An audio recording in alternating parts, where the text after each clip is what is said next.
na pinalulusot nila, yung mga peking AEP. Na wala naman silang in-issue na AEP eh, ang DOLE eh, 19 lang eh. Tapos, meron doon, may AEP, nakalusot, dinismiss nila yung kaso, pinakawalan nila 249 ng mga Chinese, na ngayon kasalumuhan natin, yung mga foreigners na yon. Pero bakit nyo nga dinismiss eh? Tapos pinakawalan nyo yung 249 eh. It's a matter of the rules of evidence, Mr. Chair. That's why they were released. Wala na nga silang AEP. Di ba? Sinasabi na ng DOLE, 19 lang ang AEP. Yung 249 na dinismiss nyo, pinakawalan nyo. Wala silang AEP. In other words, kung wala silang AEP, hindi nyo sila pwede bigyan ng 9G visa. Correct? Yes or no? We do not issue 9Gs, Mr. Chair, the BSI. So anong in-issue nyo sa kanila? The 9G visas are issued by the Board of Commissioners through the Legal Division. Of course. Not the BSI. At dumadaan yan sa Board of Inquiries, of Special Inquiry. Don't fool me. Ang tanong ko sa iyo, Attorney Ledesma, all of these 332 foreigners, do they have AEP? Alien Employment Permit? Did you have a due diligence sa DOLE about the AEP prior to your issuance of 9G visa to those 249 Chinese nationals? Do you have? We did not check You did the not AEP, get a due Mr. diligence Chair. from DOLE? DOLE. So, per our alien employment permit monitoring system, sir, both old and new, for year 2021, we have issued 19 AEPs or alien employment permits.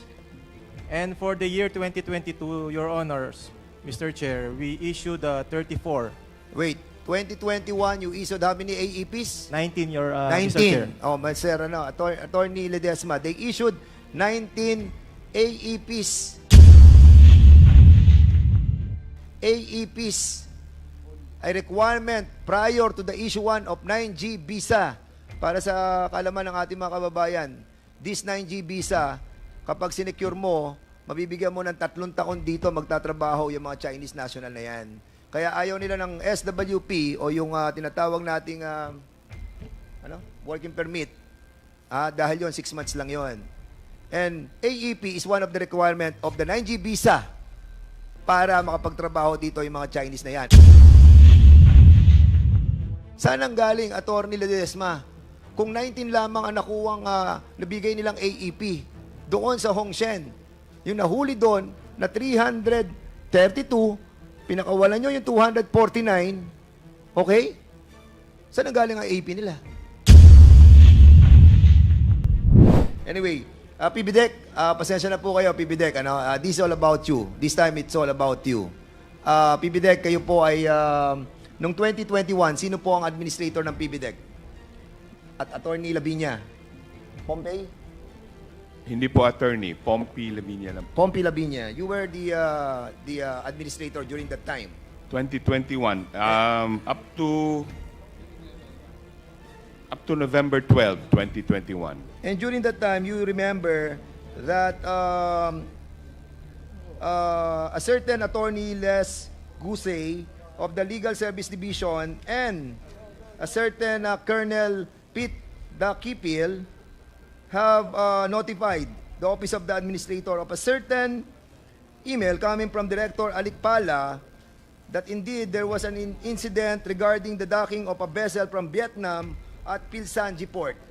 Do you remember this incident? That's correct, Your Honor. And on January 30, the Security Service Division received tip-offs on alleged rice and drug smuggling going on at the Pilsanja Port doon kay Mr. Tony Ong. Is this correct?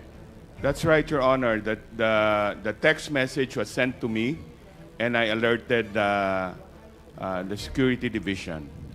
And a vessel from Vietnam dock at the Pilsanjia Port was subjected to heightened alert as there was a need for PhilBidec management to be on guard against a repeat of the Verde Soco incident, where PhilBidec employees and the former administrator were subjected to press and congressional inquiries. Is this correct?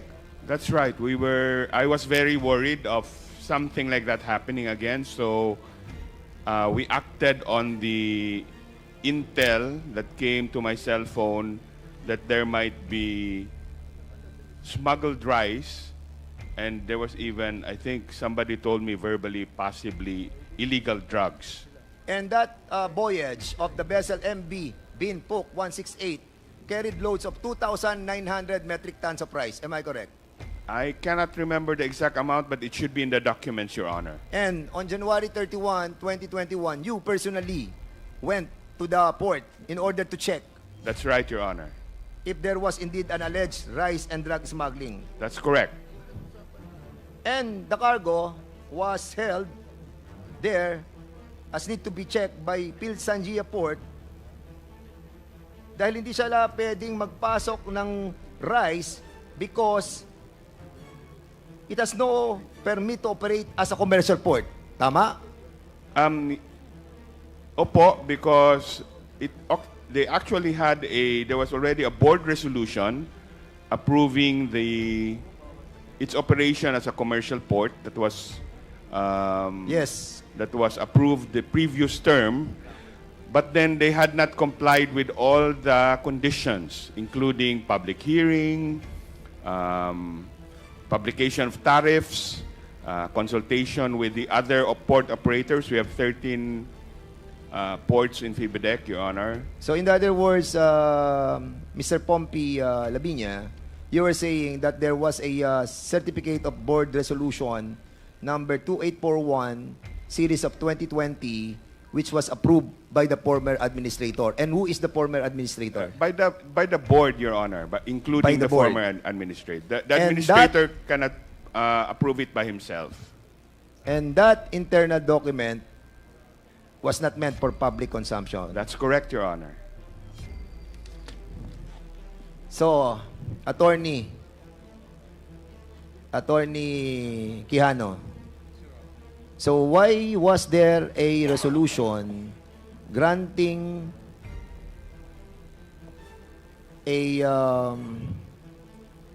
granting Sanjia a permit to operate commercially?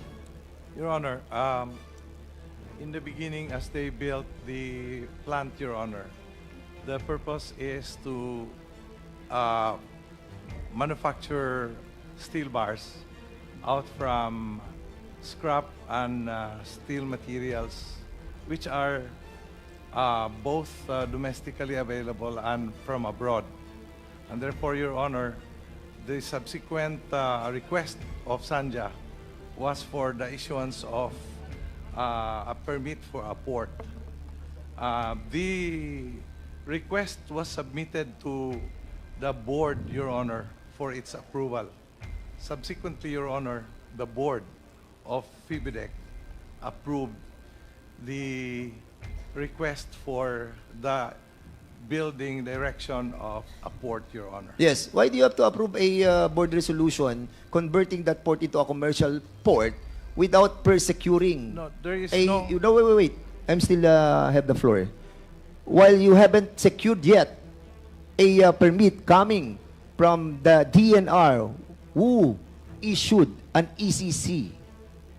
Your Honor, the permit, if you will notice, subjects itself to all the government requirements, including public hearing, Your Honor. Attorney Quijano, ang sinasabi ko po, bakit hindi muna kumuha sa DNR ng ECC dahil yung ECC nakasabi doon, hindi siya for commercial port.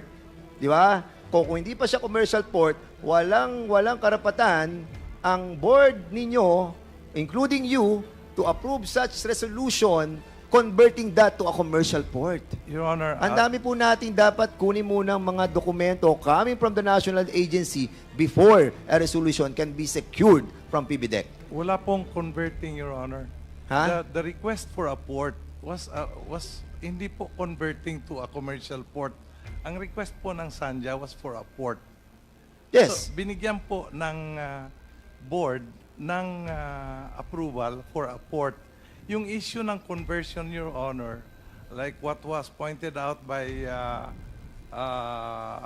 Administrator Lavinia, was subsequent because when the port was finished, it was already during the watch of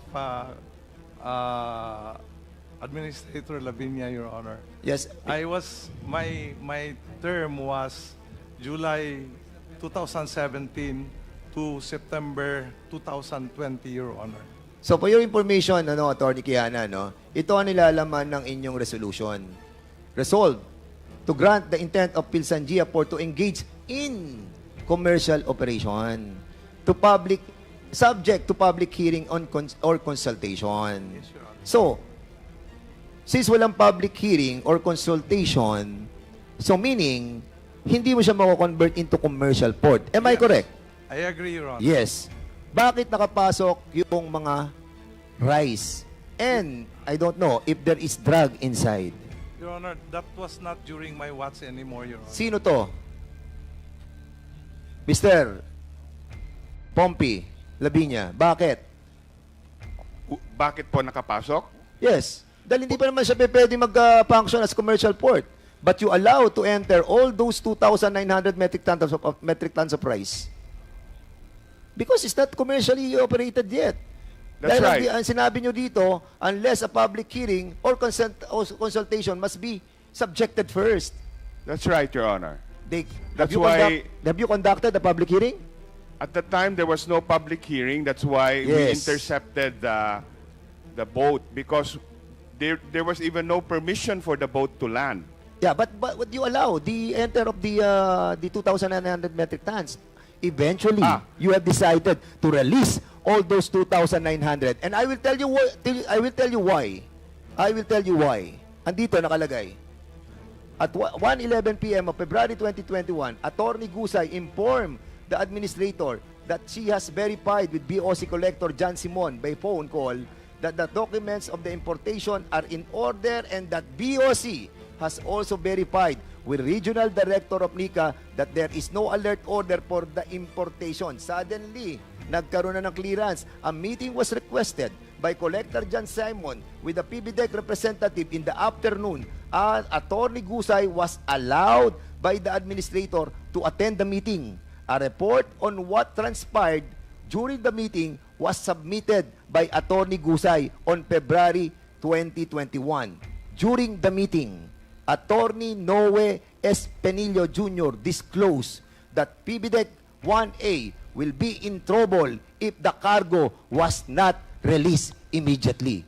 Sino ang sinasabi ni Noe L. S. Penillo Jr., attorney, na kapag hindi na-release ang cargo, PBDEC will be in trouble? Tama po. We were being threatened by the Bureau of Customs that if we did not release the cargo, I would actually be liable for cases. Sino sa Bureau of Customs ang nagsabi na you will be in trouble pag hindi na-release ang mga bigas na hindi pa naman siya commercial port? Sino? I think it's in the report, Your Honor. What's the name? Who did it? You tell me. I think I'm going it's to look for it. I don't have copy of the report, but I think it's the lawyer of the shipper and then Manuel, was it Manuel, the BIR, the customs the customs person in charge in FIBIDEC at the time. Who's the And in fact, Your Honor, Commissioner Guerrero? No, si Commissioner Guerrero, nag-imbestiga si Secretary Dominguez after. Because they were actually thinking that I was holding the view of the customs and the view of the Department of Finance that I was holding the cargo illegally. Okay, Mr. Chairman, I know that this will take so long, no? This will take so long. We are not done yet. It's already 11:30 and I have an issue first with the immigration. But, Lavinia, Attorney Lavinia, Pompey Lavinia. Yes po. We will be inviting you over again in the next hearing. Opo. We have to settle this issue. And we will Opo. be inviting those Bureau of Customs who have signed the release of this illegal smuggling of rice sa Sanjia. Not yet a commercial port, pero ni-release. And even, yung initial indication that there are illegal drugs shipment inside was also cleared by Nika. Am I correct? Yes, after the dog, I had the canine dog sniff all of the cargo, Your Honor. And then the report that we got had come from Nika. That was what they said. But then Nika denied that there was such an intel report, Your Honor. But of course, I cannot verify 100% that the report actually came from Nika. I was told that the report came from Nika. Okay, thank you so much. In the Mindanao Container Terminal, you know that Mindanao Container Terminal? Yes, Your Honor. Yung 48 hectares under the PB deck, port natin, Yes, Your Honor. which is being handled by the ICSTI. Yes, Your Honor. And during that time, there is a designated examination area. Di ba meron tayong designated, tinatawag natin DEA? Opo. Meron tayong DEA, designated examination area. Opo. During your time, nasaan ang designated examination area? Yung x-ray natin na supposedly, di ba? Yun na nag-check ng mga pumapasok nating cargo. Saan siya nakapwesto? Sa loob ng Mindanao Container Terminal o outside, nakalagay doon sa PB deck? If I remember correctly, Your Honor, nasa labas. Yes, why? Why did you allow this? I- Who contracted the contract with Golden Sun and the PBDEG for a 30 years up to 2030? The contract together with the Golden Sun. Yung x-ray natin wala sa loob, naandun sa labas. Paano natin ma-check ang lahat na pumapasok na kargamento kung nasa labas siya? Tama po yun. Existing na po yun when I came in, so I don't know who And why you contracted did not it. check it and try to cancel that contract? Wala na tayong ma-check, Mr. Chairman. Lahat ng papasok doon dinadala sa PBDEC, doon ini-x-ray. Sige, Mr. Quijano. Yeah, Your Honor. During my watch, Your Honor, I called the attention of Mindanao. Container terminal. The inspection unit for X-ray. In fact, Your Honor, I brought one of the X-ray units inside. However, Your Honor, because of that, I got the heat, and the people operating the X-ray got so angry. Eventually, Your Honor, customs insisted. And who owns the Golden Sun that operate as a service provider for that X-ray? I cannot. What is the name? Kilala mo to. You tell us. I cannot with certainty say that, Your Honor, because I was not a contracting party of Golden Sun. The Golden Sun contract was entered into before my watch, Your Honor. Mr. Pompey, who owns the Golden Sun? I do not know, Your Honor. But the documents should be in FIBIDEC. PBDEC, kayo pareho eh. Ba't hindi nyo alam? Is it Dennis Oy? Yes or no? Ano po? Dennis Uy. I don't recognize that name, Your Honor. Sa Golden Sun. Yes or no? Hindi. I don't recognize the name. I don't know. Hindi mo kilala yung Dennis Uy. Hindi ko po kilala. Ikaw, Mr. Quijano, hindi nyo kilala. I haven't read the contents of the contract, Your Honor. And the contract states up to 2030. Yeah, it was Correct. the previous administration, Your Honor. And the X-ray, it's outside the terminal. Unfortunately, Your Honor, despite my protestation, it was brought out by the customs At men. dito papasok ang lahat ng hindi mo dumadaan sa X-ray. Mr. Chairman, all the cargos na nanggagaling po sa Mindanao Container Terminal, dumadaan sa kanilang X-ray doon sa labas ng terminal. Saan ka naman nakakita ng ganitong klase ng... Correct. Nakalabas na yung cargo bago may dadaan sa X-ray.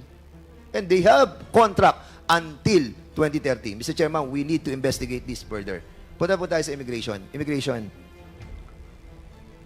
Doon sa Miss Alice Go, remember that we have talked about the yung mga nahuli na mga 323 na mga Chinese sa Baofu.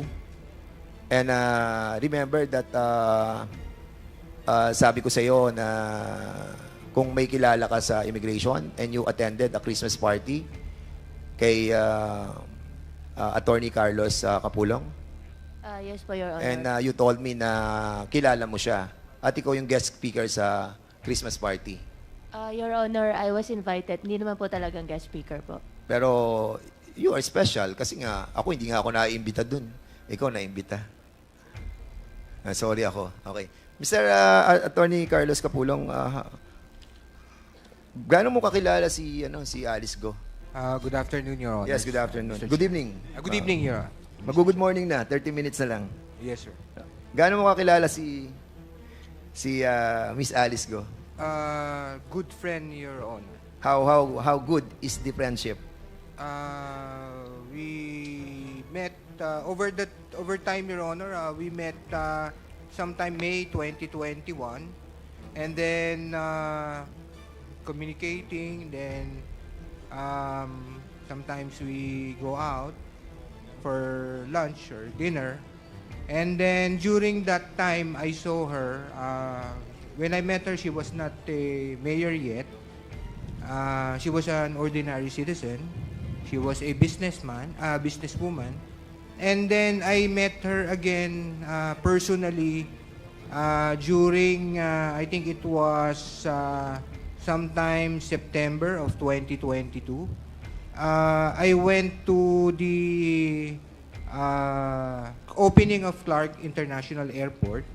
All the LGUs of Pampanga and Tarlac were there. It was the opening. It was together with all the officials, and the president was there. My commissioner was there. And that's the time we... Bakit naman siya naisipan mong imbitahan sa Christmas party? Well, actually, it was just a chance invitation, Your Honor. Because since we met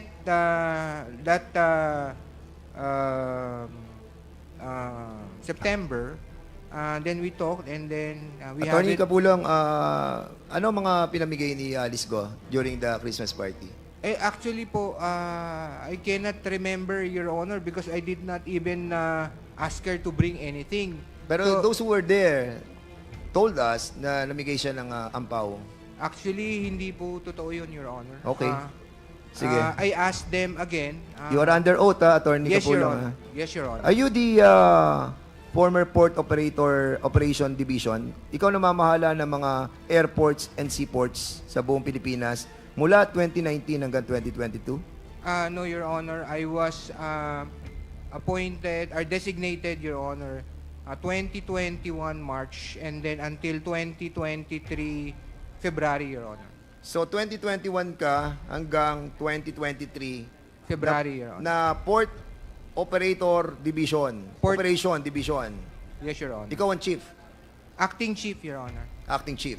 So in other words, nakikita mo lahat ng labas, ng mga manifest, ng lahat ng mga buwabiyahe, ng lahat ng eroplano, lahat ng mga ship. Am I correct? We can check, Your Honor. We can check po. What? Pwede po namin i-check, Your Honor. Of course, you're the chief division na operating Yes, Your Honor. Ikaw yun. Yes, Your Honor. Yes, Di ba? Mr. Chair. Kung ikaw ang pinaka-chief, alam mo nangyayari sa lahat ng airports, sa lahat ng seaports sa buong Pilipinas. Am I correct? And you were assigned. sa Region 3. Napa-assign ka ba doon? Area ng Bamban. Region 3. Napa-assign ka, yes or no? No, Your Honor. Hindi ka napa-assign? Can I clarify, Your Hindi. Honor? Tinatanong ko, klaro. Napa-assign ka ba sa Region 3? I was assigned way back 2010, Your Honor, sa Clark International Airport. As an alien control officer. No, Your Honor. Saan ka na-assign doon? Nung na-assign po ako sa Clark Region. Clark International Airport, Your Honor, that was 2010. 2010. Yes, sir. Yes, Your Honor, until 2012, Your Honor. Hanggang 2012. Anong position mo doon? Acting Head Supervisor, Your Honor. Mr. Chair.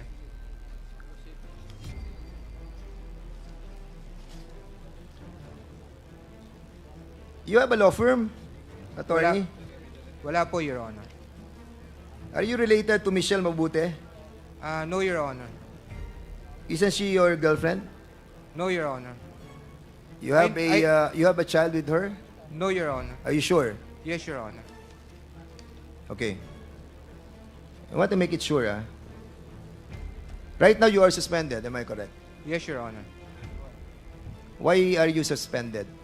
It stemmed for a case that a visa that I prepared and reviewed two visas, Your Honor, that I prepared and reviewed, and then it was approved by the Board of Commissioners. And then after post-audit, Your Honor, it was determined that there was a problem with regard to, I'm not sure, Your Honor, with the non-registration of the entity, Your Honor. Okay. During the time that you were with not yet suspended, together with Attorney Gemma de la Cruz, Attorney Siriban, and Attorney Vera, were you a part of the hearing officer who heard the 9G visa? Yes, Yes Your or Honor. no? Yes, Your Honor. Yes, okay. And during the time that you have been a part of these hearing officers, have you encountered yung issue nung 323 na mga na-apprehend doon sa Bamban? No, Your Honor. No. I was Yes. I was in the airport that time, Your Honor. And during that time, you have already established your position in that area. Am I correct? What area, Your Honor? Yung current before you were suspended. Saang position po? I was at the airport, Your Honor, 2021 to 2023 February, Your Honor. Kasi alam mo, Attorney Carlos, hindi naman sa pinagbibintangan kita. Ako lang naman. Pero nag-wonder lang po ako dahil kayo po yung Port Operation Division Chief for 2021 to 2023. And then, yung kaibigan mo, si Alice Go, na kasama mo sa Christmas party. And she was able to leave the country na nagulo ang buong Pilipinas, hindi malaman kung saan siya dumaan. Alam mo, gulong-gulo kami, attorney. Actually, lahat ng mga Pilipino nagtatanong paano siya nakaalis. And your friendship with her and you being a part of that division for so long, from 2021 to 2023, give us a cloud of doubts about what really happened. But we are not accusing you of something, no? I hope you understand the role of this Quadcom in investigating deeply on what really transpired, no? And accordingly, Mr. Chairman, yung 323 na Chinese nationals na nahuli doon sa Banban, sa lugar nila Miss Alice Go, this was heard by the Bureau of Custom. Commissioner Morente, sino po ang nag-hear ng kaso ng 323 foreign nationals who were apprehended from Banban, Tarlac? I think the figure, sir, is 332. 332, That yes. was the joint operation with the NBI and the BI. The hearing officer for charging them at the legal division, I think was it's headed by Attorney Arvin Santos, and then the Board of Special Inquiry that heard the case was the retired Attorney Ronaldo Ledesma, Your Honor. So, si Attorney Ledesma ang hearing officer ng Bureau of Special Inquiry, Board of Inquiry. Am I correct? Siya ang That's Executive correct, Chairman of BSI, and si Attorney Ruben Casibang ang Deputy BSI. Tama? Mr. Chair, may I clarify, please? Yes, please. Mr. Chair, please. Good evening. Good morning. The resolution of the case was prepared by Attorney Kalingasan of the BSI, and then it was reviewed by Attorney Kasibang, and I approved the recommendation to approve, and then we submitted the approved recommendation for the approval of the Board of Commissioners. Ang tanong ko sa iyo, Attorney Ledesma, all of these 332 foreigners, do they have AEP, Alien Employment Permit? Mr. Chair, please, according to the records, they were charged under Section 37A7 because they were not properly documented and they did not have valid working visas and permits. Yes, correct. But the case against the 249 Chinese nationals were all dismissed. In other words, hindi sila na-deport. That is correct, Mr. At Chair. andito sila sa Pilipinas. Gumagala pa rin sila. Correct? I do not know if they're still here in the Yes. Philippines, Mr. Chair. Andito sila. It's been 3 years.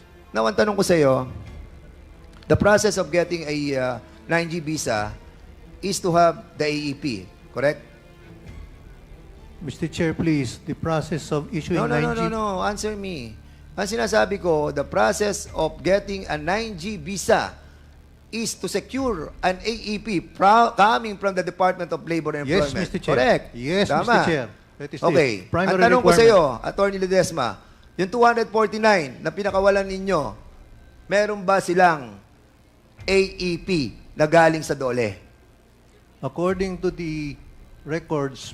and According to the records according o according to the report, DOLE? Did you have a due diligence sa DOLE about the AEP prior to your issuance of 9G visa to those 249 Chinese nationals? Do you have? We did not check You did the not AEP, get a due Mr. diligence Chair. from DOLE? DOLE. Please, DOLE.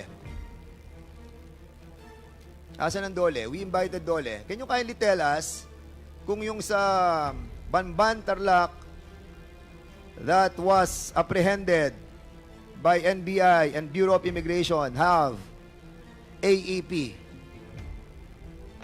How many AEPs did you release for Hongshen?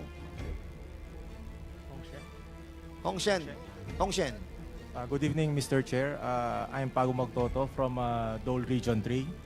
So, per our Alien Employment Permit monitoring system, sir, both old and new, for year 2021, we have issued 19 AEPs or Alien Employment Permits. And for the year 2022, Your Honors, Mr. Chair, we issued 34. Wait, 2021, you issued how many AEPs? 19, Mr. Chair. 19. Oh, Sir, Attorney Ledesma, they issued 19 AEPs, a requirement prior to the issuance of 9G visa. Para sa kaalaman ng ating mga kababayan, this 9G visa, kapag sinecure mo, mabibigyan mo ng 3 taon dito magtatrabaho yung mga Chinese national na yan. Kaya ayaw nila ng SWP o yung tinatawag nating working permit. Dahil yon 6 months lang yon. And AEP is one of the requirement of the 9G visa para makapagtrabaho dito yung mga Chinese na yan. And, of course, dapat, kung magtatrabaho sila dito, priority natin mga Pilipino. Pero hindi pinaprioritize. Saan ang galing, Attorney Ledesma? Kung 19 lamang ang nakuwang nabigay nilang AEP doon sa Hongshen, yung nahuli doon na 332, pinakawalan nyo yung 249, okay? Saan ang galing ang AEP nila? They were charged, Mr. Chair, with working without visas and permits. Oo nga pero bakit nyo nga dinismiss Tapos pinakawalan nyo yung 249 It's a matter of the rules of evidence, Mr. Chair. That's why they were released. Wala na nga silang AEP. Di ba? Sinasabi na ng DOLE, 19 lang ang AEP. Yung 249 na dinismiss nyo, pinakawalan nyo. Wala silang AEP. In other words, kung wala silang AEP, hindi nyo sila pwede bigyan ng 9G visa. Correct? Yes or no? We do not issue 9Gs, Mr. Chair, the BSI. So anong in-issue nyo sa kanila? The 9G visas are issued by the Board of Commissioners through the legal division. Of course. Not the BSI. At dumadaan yan sa Board of Inquiries, of Special Inquiry. Don't fool me. Dumadaan sa Board of Inquiries yan. Dumadaan sa inyo. Yes. Alien employment permits, Mr. Chair, during my time there at the Bureau of Immigration, we do not process 9Gs. Hindi nyo pinaprocess ang 9Gs because ang nag-a-approve don't. nun, Commissioner. The 9G visa applications are processed by the legal division. Legal division, Yes. and then, saan sa dadating? Dadaling siya sa, bago siya dumating sa, sino pumipirma sa kanila? Mga commissioners, correct? Yes, Mr. Chair. And you are one of the commissioner. Mr. Chair, You were one of the commissioner during that time, correct? I was the executive chairman of the Board of Special Inquiry. Of course, but you are also the commissioner. Tama? Yes or no? Commissioner ka din eh. Assign ka lang sa Board of Inquiry eh. Tama? Ikaw ay isa sa commissioner during that time, and then you were assigned as the head of executive director of the Board of Special Inquiry. Di ba? Are you a commissioner during that time? Yes or no? What time? What date, Mr. Chair? I'm asking. You know very well kung kailan ka naging commissioner. Ba't ako tatanungin mo? I was never commissioner, Mr. Chair. Ano ka doon? Officer in charge. Officer in charge. You were not a former commissioner of the BOI? Never. Ayan o. Are you Rolando de Ledesma? Never a commissioner. Mr. Chairman, I will show you. Ayan ang pangalan niya. Ronaldo Ledesma, officer in charge, commissioner. Hindi ka ba? I'm not. Wait. I was officer in charge, not commissioner, Okay, Mr. Mr. Chairman. You are OIC. Yes, Mr. Chair. Function mo is still I was commissioner. OIC. But your function is still commissioner. OIC ka. In 2010. Okay. Alam mo, Attorney Ledesma, please, you were an OIC. I was an OIC, Mr. O Chair. yan. 2010. OIC commissioner. OIC lang ho nakalagay sa akin. Hindi Tama. commissioner. How many Chinese people have you recognized during your incumbency? Mr. Chair, I don't remember, Mr. Chair. Mr. Chair, Congressman Acop, with the indulgence of Congressman Fernandez. ano bang diferensya ng OIC at saka OIC Commissioner? Ang- Mr. ano- Ledesma, you answer the questions Yes, properly. Yes, Mr. Chair. The commissioner And can you act- wait for the acknowledgement of the chairman before you answer. I'm That's sorry, the Mr. rule. I'm sorry, Mr. Chair.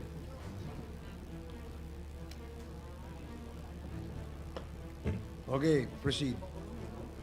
The Okay. the office, Tanong ko, are you asking something? No. Let him reply first. Sige, what is your response? an officer in charge has limited powers, Mr. Chair. He cannot perform acts concerning policies. He operates only on the basis of running the daily affairs of the office. But the commissioner can implement policies, serious policies and guidelines. At ang OIC, Mr. Chair, he often takes directions from the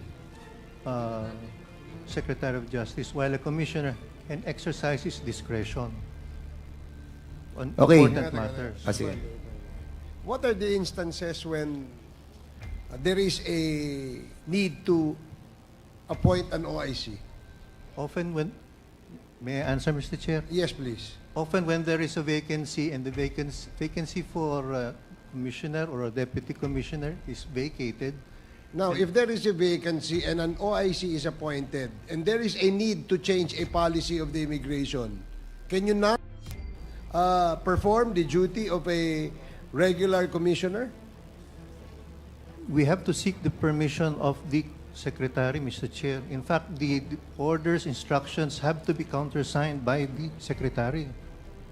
I agree, because everything that the commissioners, how many commissioners there are in the bureau? There is one commissioner and there are two deputy commissioners. Two deputy commissioners. Right now, there are three deputy commissioners, Mr. Chair. So in the event that a policy must be changed,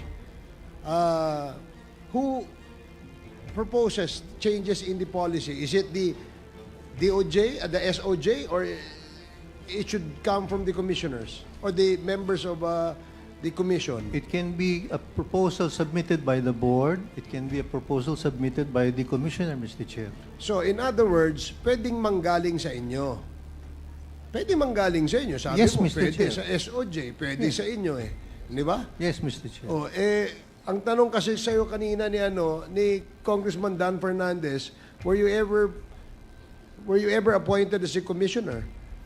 Sabi mo no, OIC lang. Ang You're nakalagay- trying to Yes. you're trying to give us an answer that you probably feel that cannot pinpoint to you directly being or effectively performing the function of a commissioner.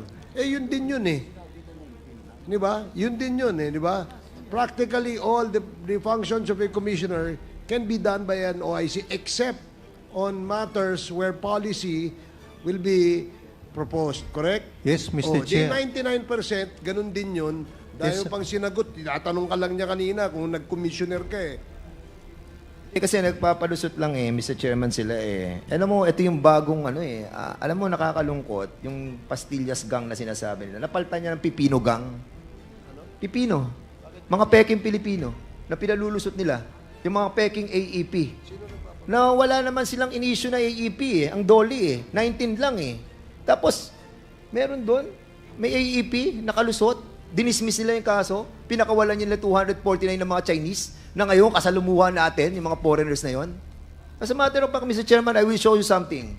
Dahil ito sa ginagawa nila, yung recognizing, yung ating pong mga Chinese, mga national, ayan, marami silang mga taga-ombudsman, sa ombudsman, sa mga Bureau of Immigration, na mga empleyado nila, na sukang-suka na sa nangyayari sa loob.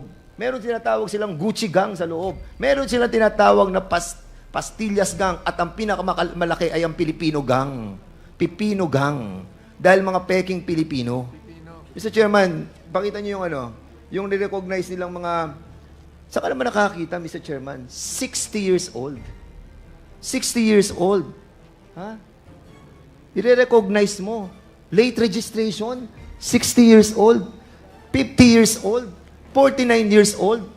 Recognize.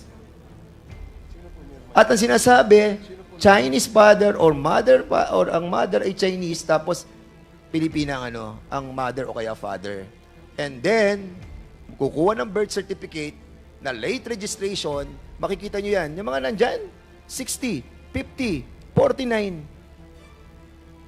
Yung mga Chinese na yan, Mr. Chairman, 18 years old pa lamang, pwede na lang piliin kung ano sila, Pilipino o Chinese. During that time of being an 18-year-old, doon ka mamili kung sino ka, kung Pilipino ka o Chinese. Pero 60 years old, 49, ganito kakapal ang inaprubahan nyo. Isa pa lamang ang nakukuha ko. Saying that all these Chinese became Filipino. Kaya dumadami ang mga Chinese sa atin because of you. Mr. Chair, gusto ko lang pong tanungin si Atty. Ledesma, bakit naging OIC ka dahil walang commissioner? Yes, Mr. Chair. O ibig sabihin, ikaw ang commissioner. Walang commissioner, ikaw ang OIC. Ibig sabihin, ikaw ang commissioner. Mr. Chair, I would like to declare that I'm going to file a resolution investigating the Bureau of Customs. The Bureau of Immigration. And Mr. Chairman, I'll be allotting, Mr. Chairman, I'll be allotting my 2-month salary here in Congress sa mga matitino nating mga kababayan na nandiyan sa Bureau of Immigration na makakapagturo kung paano nakataka si Alice Go using our airports or seaports. Yung 2 buwang sweldo ko, ibibigay ko sa inyo. Help us. This Quadcom is serious in cleaning our government. Join us, Mr. Chairman. Mr. Chair, kayo nung mabibigay? Hindi, sa makakapagturo kung paano nakataas. I'm pretty sure, Mr. Chairman, because I have checked the CAAP. Ang CAAP, meron silang mga biyahe papunta ng Kota Kinabalu, papunta ng Singapore, galing sa Clark, galing sa Subic, galing sa Palawan, walang passenger. And they know the ports. They know the seaports. They handle the division of checking those flight going out and going in. Maluluwag ang mga seaports natin. Maluluwag ang mga airports natin. And our people, hindi lahat sa immigration, thank you to all those immigration officers and employees who are faithful to their duty. But, to those who are bad eggs, sorry, pero magkalaban tayo. Linisin natin ang gobyerno, tulungan ninyo ako, 2 buwan na sweldo ko, ibibigay ko sa makakapagturo kung paano nakataka si Alice Go with the help of our immigration officers. Mr. Chairman, maraming salamat po.